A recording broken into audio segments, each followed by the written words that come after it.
The life of Owen Meany has many parallels to that of Jesus Christ. Who else is Hester but Owen's Mary Magdalene?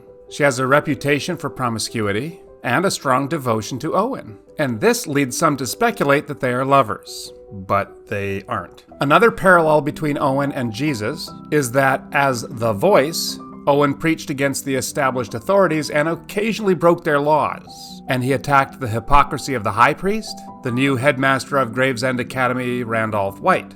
Keep looking for these Jesus parallels. There is much to say about Owen Meany in this chapter, but I thought that I would focus the discussion this time on the interjections of the narrator. The narrator interjects throughout the novel, and these interruptions usually contain information about his present life in Toronto. They are signaled by a gap in the text and then a heading like Toronto, May 13, 1987. It is fruitful to look for connections between the narrated stories of the past and these diary-like selections from the present of 1987. In this chapter, for instance, the adult John Wheelwright interrupts his Owen narrative to report on the following: Liberace's death, Holy Week, Easter Sunday, including the recounting of the Easter story, Mrs. Brocklebank's dandelions and starfish regeneration, and on the teaching of Tess of the Dubervilles, and on the teaching of the Great Gatsby, and then on resurrection anxiety.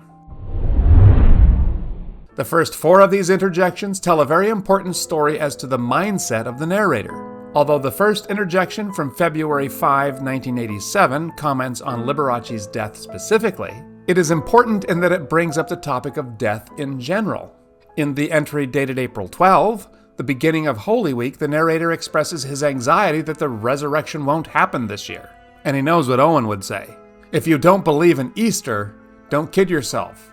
Don't call yourself a Christian. On April 19, he recounts the Easter story, and on May 12, Wheelwright's discussion with Mrs. Brocklebank moves from dandelion removal to the regeneration of starfish.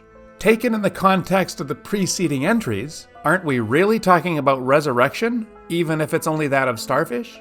In this chapter, the narrator's interjections move from death through resurrection anxiety to resurrection itself.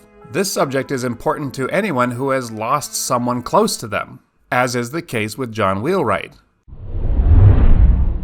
The later interjections in this chapter are comments on the novels the teacher Wheelwright uses in his English classes. Tess of the Dubervilles was written by Thomas Hardy. Fatalism is one of the characteristics of Hardy's novels in general, and Tess in particular. In Tess, fate drives the plot. Tess's decisions and the events of the early part of the novel begin an irreversible sequence of events, and she's powerless to change the trajectory of her life as governed by fate. The use of F. Scott Fitzgerald's The Great Gatsby tells us something about the narrator. The Great Gatsby is narrated by Nick Carraway, who is enamored with his idol Gatsby, and who is well known for his observations of the events in the novel rather than his full participation in them. Sounds just like Johnny. As with these references to classic novels, the other interjections by the narrator throughout the novel are not without their significance. Read the next chapter called The Dream in A Prayer for Owen Meany, and then join us back here and we'll talk about it. Thank you, and we'll see you next time.